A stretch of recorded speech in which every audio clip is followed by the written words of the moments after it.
چند اصول اگر آپ اپنے ذہن میں رکھیں تو اس سے ہمیشہ آپ کو آگاہی ملے گی، فائدہ ہوگا۔ اب میں آپ کو بتاتا ہوں کہ گستاخی ہوتی کیسے ہے۔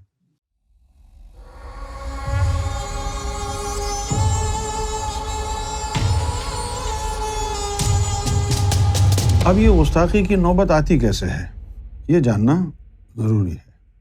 ہم نے درجنوں لوگوں کو دیکھا ہے کہ جو ہمارے اس سلسلے سے وابستہ ہوئے اور پھر ایک دن آیا کہ اچانک وہ اول فول بکنے لگے۔ سوچتے تھے کہ ایسا کیسے ہو سکتا ہے، ایک ذاکر قلبی، اس کے دل میں نور، وہ گستاخی کی طرف کیسے مائل ہوتا ہے۔ سوچا کہ انسان کے دماغ میں جو بھی ہے غلاظت وہ نکل کے آ جاتی ہے باہر، گستاخی ہو جاتی ہے۔ لیکن مجھے پھر سرکار سے گفتگو جو ہوئی تھی کبھی میری، سرکار نے جو بات فرمائی مجھے وہ یاد آ گئی۔ یہ روحانیت بڑی زبردست چیز ہے، اس کے ذریعے پتہ چل جاتا ہے انسان کی اوقات کا۔ چند اصول اگر آپ اپنے ذہن میں رکھیں تو اس سے ہمیشہ آپ کو آگاہی ملے گی، فائدہ ہوگا۔ اب میں آپ کو بتاتا ہوں کہ گستاخی ہوتی کیسے ہے۔ زبان سے کی گئی عبادت یا زبان سے کی گئی گستاخی، ان دونوں چیزوں کی کوئی اہمیت نہیں ہوتی۔ کتنا بڑا جملہ ہے نا۔ حقیقت کیا ہے یہ جاننا ضروری ہے۔ میں تو آپ کی ذہنیت کے مطابق بات کرتا ہوں۔ اگر میں صرف طریقت کی ہی باتیں کروں تو آپ کی جو ہے ٹینڈ ہو جائے، بال اڑ جائیں سارے۔ بھئی جیسے ایک بات جو ہے ولیوں کی زبان سے نکلی اور آج مرزا انجینئر جو ہے اس جیسے لوگ ولیوں کے اوپر لعن طعن کرتے ہیں اور کہاں کی بات کو کہاں سے ملا دیتے ہیں۔ جیسے کہ خواجہ غریب النواز رحمۃ اللہ علیہ نے ایک مقام پر کسی موقع پر کوئی مرید بننے کے لیے آیا، آپ نے اس کی تقدیر کو دیکھا جس میں لکھا تھا یہ جہنمی ہے۔ اب وہ بات اس کو بتا تو نہیں سکتے کہ جی آپ کون ہوتے ہیں مجھے جہنمی قرار دینے والے، لیکن اب ان کو تو پتہ تھا کہ یہ جہنمی ہے اور اس کو بیعت کرنا جو ہے فضول ہے، اس کی منظوری تو اللہ کی طرف سے ہوگی نہیں، تو بلا وجہ ہمارا بھی نام خراب ہوگا، کیوں بیعت کریں ایسے آدمی کو۔ تو یہ کہنے کے لیے انہوں نے اس کو کہہ دیا پڑھو لا الہ الا اللہ چشتی رسول اللہ۔ وہ تو لا حول ولا کہتا وہ بھاگ گیا، اور جو مرید تھے آپ کے وہ ٹس سے مس نہ ہوئے، بیٹھے رہے، انہوں نے تو دیکھا ہوا تھا۔ اب یہ اندر کی باتیں ہیں۔ اسی طرح ایک شخص جو ہے اپنے دوست کے ساتھ، جنید بغدادی رحمۃ اللہ علیہ کے جو بڑے ہی محبوب ترین مریدوں میں سے ایک مرید ہیں، ان کو جو خلافت ملی تو وہ مرشد کامل بن کے سامنے آئے۔ ان کا نام تھا ابو بکر شبلی رحمۃ اللہ علیہ۔ تو دو آدمی ان کے پاس آئے کہ چلو ہم بیعت ہوتے ہیں حضرت کے ہاتھ پہ، بیعت کے لیے آئے وہ۔ اب ان میں سے ایک کا تو آپ نے دیکھ لیا کہ یہ تو جو ہے مقدر میں ہے اس کے ایمان، اور دوسرے کا چیک کیا تو پتہ چلا یہ تو جہنمی ہے۔ اب بھگانے کے لیے انہوں نے کیا کہا کہ چلو بھائی بیعت کرنی ہے تو پڑھو لا الہ الا اللہ شبلی رسول اللہ۔ اب وہ ایک آدمی تو اٹھ کے جو ہے بھاگ گیا، کہتا استغفر اللہ، میں کس کافر کے پاس آ گیا، اور بھاگ گیا۔ وہ جو دوسرا تھا وہ بیٹھا رہا۔ آپ نے پوچھا بھائی تم کیوں نہیں بھاگے؟ کہنے لگے میں بھاگا تو نہیں، لیکن مجھے حیرت ہوئی کہ میں تو آپ کو خدا سمجھ کے آیا تھا، آپ نے رسول ہونے پر ہی اکتفا کیا۔ ایسے بھی لوگ۔ اب ان واقعات کو جو کتابوں میں درج ہیں، ان واقعات کو آج کل کے یہ لونڈے لپاڑے جو مولوی اور عالم بن کے بیٹھے ہیں، انہوں نے اس کو جو ہے گستاخی قرار دیا۔ اب چونکہ ہم سوچتے ہیں دنیا میں کیا ہو رہا ہے، مولوی کیا بکواس کر رہے ہیں، سنتا رہتا ہوں، میں سب کو سنتا رہتا ہوں، اس نیت سے نہیں کہ فیض لینا ہے ان کتوں سے، اس لیے سنتا رہتا ہوں کہ یہ بکواس کیا کر رہے ہیں۔ اب جب یہ میں نے نقطہ دیکھا تو میں نے سوچا کہ توقع کی کہ ہو سکتا ہے میرے پاس بھی یہ سوال آئے تو میں اس کا کیا جواب دوں گا۔ میں نے بہت ڈھونڈا، بڑا اس کے اوپر اپنا میں نے زور آزمائی کی باطنی طور پر، تو کہیں گستاخی کے یعنی آثار نظر نہیں آئے، وہ تو اللہ کے ولی تھے، اور یہ بھی کنفرم ہو گیا کہ ہاں انہوں نے یہ بات کہی بھی ہے، اب کیا کریں۔ تو میں نے توجہ بڑھائی سب سے پہلے ابو بکر شبلی رحمۃ اللہ علیہ کی طرف، اور کہا کہ بھائی یہ آپ نے کیوں کہا؟ تو شروع میں جو ان سے یہ سوال کیا تو وہ ذرا طبیعت ان کی جلالی ہے، تو انہوں نے کہا جی ہم نے کہہ دیا، ہماری مرضی۔ میں نے کہا یہ بات تو درست ہے، آپ کی مرضی ہے، اس میں کوئی شک نہیں ہے، آپ کی مرضی ہے، لیکن مجھے آپ یہ بتائیے کہ آپ کے نبی کا نام کیا ہے؟ کہتے جی محمد رسول اللہ۔ میں نے پوچھا آپ کی مرضی بڑی ہے یا محمد کا دین بڑا ہے؟ تو وہ کہنے لگے کہ پھر تو تمہیں یہ بھی پتا ہوگا کہ اللہ دلوں کو اور نیتوں کو دیکھتا ہے۔ میں نے کہا جی مجھے تو پتا ہے، یہ جو کنجر پھر رہے ہیں نا ان کو نہیں پتا، جو کفر کے فتوے لگا کے تصوف کو بدنام کر رہے ہیں۔ کہتا جی ہمارا تو اللہ سے تعلق ایسا ہے، ہم تو جو مرضی کہہ دیں۔ تو میں نے عرض کیا کہ حضور گستاخی کی معافی چاہتا ہوں، آپ اللہ کو جو مرضی کہیں، لیکن جو بات پبلک میں آ جائے گی اس سے نبی کے دین کو نقصان ہوگا۔ میں نے کہا ہم اس دور میں تصوف کو ڈیفینڈ کر رہے ہیں، ہم اس دور میں لوگوں کو یہ بتا رہے ہیں کہ تصوف ولیوں کی ایجاد نہیں، یہ محمد رسول اللہ کی سنت ہے۔ اور جب ہم یہ کام کر رہے ہیں تو لوگ ہم سے سوال بھی پوچھتے ہیں کہ بھائی فلاں بزرگ اتنے بڑے تھے تو انہوں نے یہ کیوں کہا، فلاں نے یہ کیوں کہا۔ جواب تو ہمیں دینا ہے نا، کیونکہ ہم تصوف کو ڈیفینڈ کر رہے ہیں۔ تو پھر میں اس نتیجے پر پہنچا ہوں، میں نے ان کو کہا کہ شاید آپ نے وہ حدیث نہیں سنی کہ استقامہ فوق الکرامہ، خدا ہو کر بندے کے روپ میں رہنا اور وہی سمجھنا، یہ آپ کی ولایت سے بڑی ولایت ہے۔ اچھا، اب اگر ہم ان کی ایکسپلینیشن پہ جائیں گے تو اس سے پہلے ہمیں ایک قانون معلوم ہونا چاہیے باطن کا۔ باطن کا قانون کیا ہے؟ فرض کیجئے یہ ہے انسان کا دماغ، انسان کی سوچ کا تعلق، خیالات کا تعلق دماغ سے ہے۔ شکیل بڑا برا آدمی ہے، یہ ایک خیال ایک سوچ ہے، کہاں سے آ رہی ہے؟ یہ دماغ سے۔ جو بھی خیال آ رہا ہے آپ کو، جو بھی سوچ آپ کی ہے، دماغ سے ہے۔ اچھا، جو کچھ دماغ میں ہے اس کو زبان پر آنے سے پہلے دل سے ہو کے گزرنا پڑتا ہے۔ تو قرآن مجید نے کیا کہا؟ وَحُصِّلَ مَا فِي الصُّدُورِ، یوم محشر میں جو کچھ تمہارے سینوں میں موجود ہے وہ نکالا جائے گا باہر۔ ایک بندے نے گستاخانہ لفظ بولے تھے وہ جہنم میں جائے گا، دوسرے نے بولے تھے وہ محبوب ہوگا۔ آپ کہیں گے ارے یار یہ تو ناانصافی ہے، تو اب وہ ناانصافی کیوں نہیں ہے یہ سمجھیں۔ آپ کوئی بھی کتاب پڑھیں گے تو وہ بھی معلومات آپ کے دماغ میں جائے گی، جانکاری۔ کوئی بھی کتاب پڑھیں، حدیث پڑھیں، قرآن پڑھیں، کوئی بھی پڑھیں، دین الہی کی کتاب پڑھ لیں، دماغ میں جائے گی۔ دماغ سے زبان پر آنے کے لیے اس کو دل سے گزرنا ہے، پھر دل سے وہ آئے گی زبان پر۔ اس لیے دل کو بنیادی حیثیت حاصل ہے۔ دل جو ہے آپ کی جو روحانی شخصیت ہے اس کا مرکز ہے دل۔ اب دماغ میں آ گیا، شیطانی خیال آ گیا، زبان پہ آنے سے پہلے کیا ہوگا؟ وہ دل سے گزرے گا۔ اگر دل میں نور ہے تو وہ جو شیطانی خیال آیا ہے دل سے گزرا ہے تو دل کا نور اس بات کے شر کو ختم کر دے گا، اور جب زبان سے وہ لفظ نکل بھی گئے تو وہ بیکار ہوں گے، کیونکہ اس کے ساتھ جو نار تھی وہ دل نے اندر ہی ختم کر دی تھی۔ اس لیے لا الہ الا اللہ شبلی رسول اللہ چل گیا، کیونکہ اس کا شر جو ہے وہ دل کے نور نے ختم کر دیا، باقی الفاظ فائر ہو گئے۔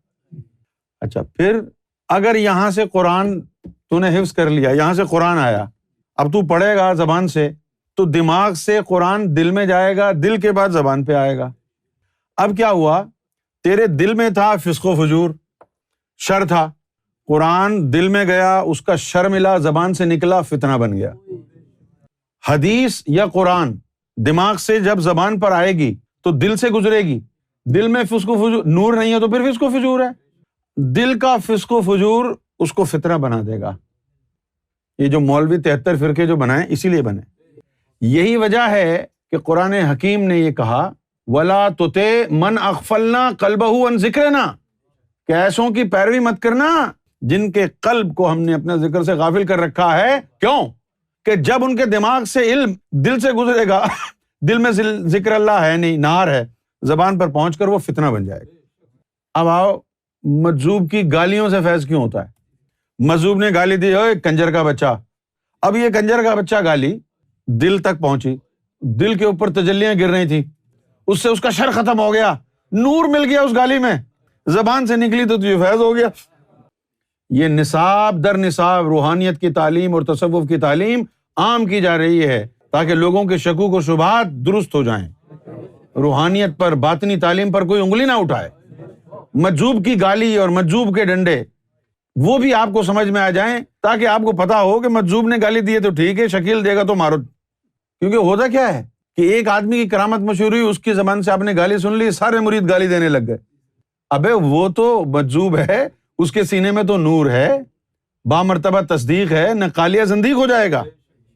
تو مجذوب کی گالیوں سے بھی فیض اسی لیے ہوتا ہے کہ گالی تو بری چیز ہے، تو دے گا اور مجذوب دے گا، زمین آسمان کا فرق ہو گیا، کیونکہ مجذوب گالی دے گا تو اس کے دل کا نور اس میں شامل ہوگا اور تجھے فیض ہوگا، تو گالی دے گا تو فتنہ ہوگا، تو یہ لوگ پکڑ کے ماریں گے۔ تو دماغ میں جو سوچ ہے، خیال ہے، علم ہے، وہ جب دل سے گزرتا ہے تب فیصلہ ہوتا ہے کہ اس علم کا نتیجہ نکلے گا کیا۔ اگر دل میں نور ہوا تو کوئی بھی خیال، کوئی بھی تعلیم دل کے نور سے منور ہو کے زبان سے نکلے گی تو فیض ہی فیض ہوگا۔ تو جب میں نے سرکار کی بارگاہ میں یہ عرض کیا کہ سرکار بہت سے لوگوں کے زبان سے اول فول نکل جاتا ہے، کیا ان کا ایمان جو ہے بحال نہیں ہو سکتا؟ فرمایا نہیں، جو گستاخ ہو گیا وہ ہو گیا۔ تو میں نے عرض کی کہ سرکار اس کا کوئی مارجن آف ایرر بھی تو ہونا چاہیے، یہ تو سخت قانون نہیں ہے۔ سرکار نے فرمایا سخت قانون نہیں ہے، بہت پروٹیکشن ہے اس کے پیچھے۔ اگر تیرے دل میں اللہ کا نور ہے تو کوئی بھی گستاخانہ بات جب آئے گی دل سے گزرے گی تو دل کا نور اس کو ختم کر دے گا اور تو گستاخی کر ہی نہیں پائے گا۔ اور اگر گستاخی تو نے کر دی ہے تو اس کا مطلب یہ ہے دل میں نور نہیں تھا، ایمان تھا ہی نہیں دل میں، ورنہ گستاخانہ الفاظ زبان سے ادا ہوتے ہی نہیں۔ کہ زبان سے اگر گستاخانہ الفاظ نکل گئے ہیں تو کیوں نکلے ہیں؟ فرمایا کہ جن کو گستاخی سے محفوظ رکھنا ہوتا ہے، ایک تو ان کے دلوں میں نور ہوتا ہے، اور اگر وہ نور کم ہو تو مرشد اس لمحے آ کے نور اس کے دل میں مزید بھر دیتا ہے تاکہ گستاخی سے بچ جائے۔ گستاخی سے بچنے کا، فتنے سے بچنے کا ایک ہی علاج ہے، یہ زبان کی بک بک پہ نہ جانا، دل کے اوپر توجہ دو۔ دل میں جتنا زیادہ ذکر اللہ ہوگا، دل میں جتنا زیادہ اللہ کا نور ہوگا، اتنا ہی زیادہ تم محفوظ ہوگے۔ اور اگر دل میں نور نہیں ہے تو بس پھر تو کٹی ہوئی پتنگ ہے، جہاں ہوا کا رخ ہے وہیں چلی گئی۔ یہ گستاخی سے بچنے کا طریقہ ہے دل کو مضبوط کرنا۔ اب یوم محشر میں کیا ہوگا؟ اعمال نامہ ہوگا۔ چلو فرض کیا انوار کا اعمال نامہ ہوا کہ جی انوار نے تو اتنی گستاخیاں کی ہیں، انوار نے تو اتنے فتنے کیے ہیں اور یہ کیا ہے اور وہ کیا ہے، لیکن اللہ اس بات پر مطمئن نہیں ہوگا جو فرشتے لسٹ بنا کے دیں گے اللہ کو۔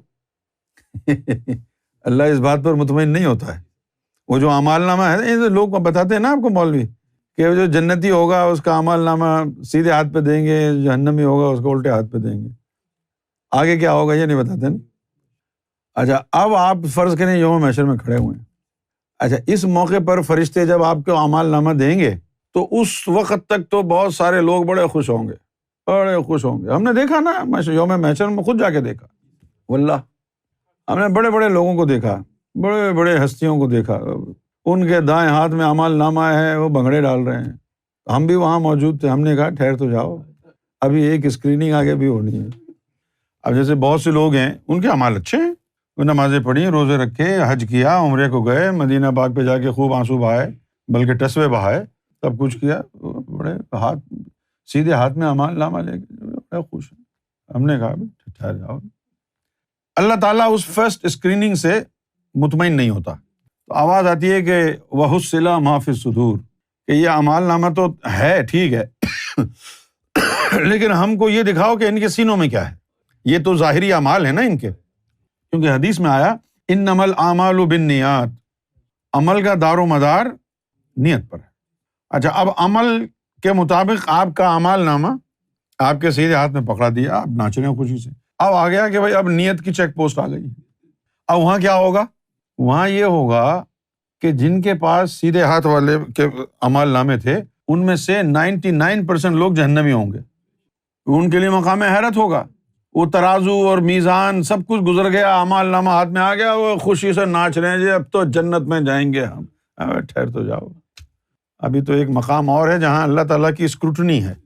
وہاں اللہ تعالیٰ فرماتا ہے وَحُصِّلَ مَا فِی الصُّدُورِ، جو ان کے سینوں میں ہے وہ نکالو، پھر وہاں ہر عمل کی نیت کو نکالا جائے گا۔ اب میں یہاں بیٹھ کے لیکچر دے رہا ہوں آپ کو اللہ رسول کے بارے میں نا، ہے نا، اچھا عمل ہے یہ، لیکن یوم محشر میں کیا ہوگا؟ فرشتے کہیں گے جی یہ تو اللہ رسول کے بارے میں لیکچر دیا کرتا تھا، بڑا اچھا آدمی ہے، اس کو جانے تو اللہ فرمائے گا نہیں، اس کا جو وہ عمل تھا اس عمل کی نیت کیا ہے وہ دلوں سے نکال کے دکھاؤ۔ اگر نیت یہ تھی کہ ہمارے سبسکرائبرز بڑھ جائیں، ہماری ویڈیوز وائرل ہو جائیں، ہم دنیا میں مشہور ہو جائیں تو وہ عمل غارت گیا۔ اور ایک چھوٹا سا عمل بھی دل کی گہرائی اور سچائی اور نیک نیتی سے کیا، اللہ کی خاطر کیا، تو وہ ایک چھوٹا سا عمل تیری بخشش کے لیے کافی ہوگا۔ ہر عمل کے پیچھے نیت کیا تھی تیری، یہ دیکھی جائے گی۔ تو غصاخی سے محفوظ ہونا ہے تو دلوں کو منور کرنا ہے۔ دل اگر منور نہیں ہوگا، اگر یہاں قرآن ہے اور یہاں نور ہے، قرآن کی آیتیں دل سے ٹکرائیں، دل کے اندر جو نور تھا انہوں نے قرآن کے جو الفاظ تھے ان کو نور علی نور کیا، اور جب زبان سے نکلیں تو لوگوں کے سینوں کے اندر اتر گئے۔ غصاخی سے بچنے کا ایک ہی طریقہ ہے، دل کی حفاظت۔ دل کی حفاظت کس چیز میں ہے؟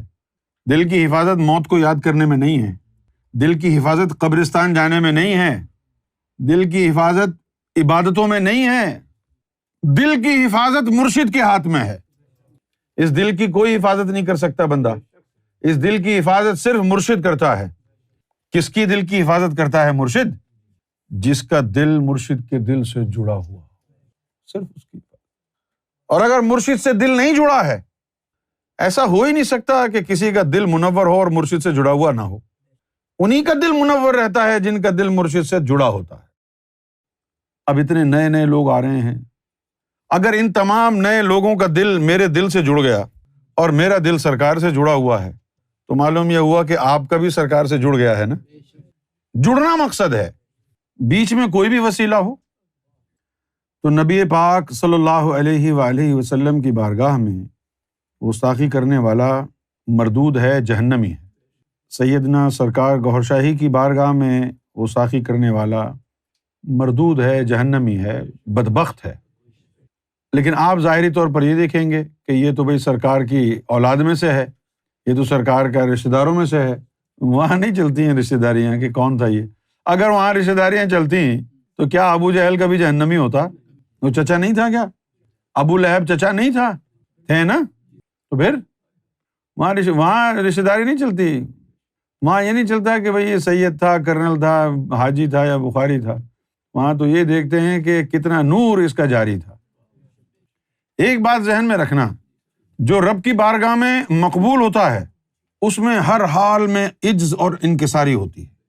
کبھی وہ دعوے نہیں کرتا کہ میں جی وہ ہوں، میں تو یہ ہوں، میں یہاں پہنچ گیا ہوں، میں وہاں پہنچ گیا ہوں۔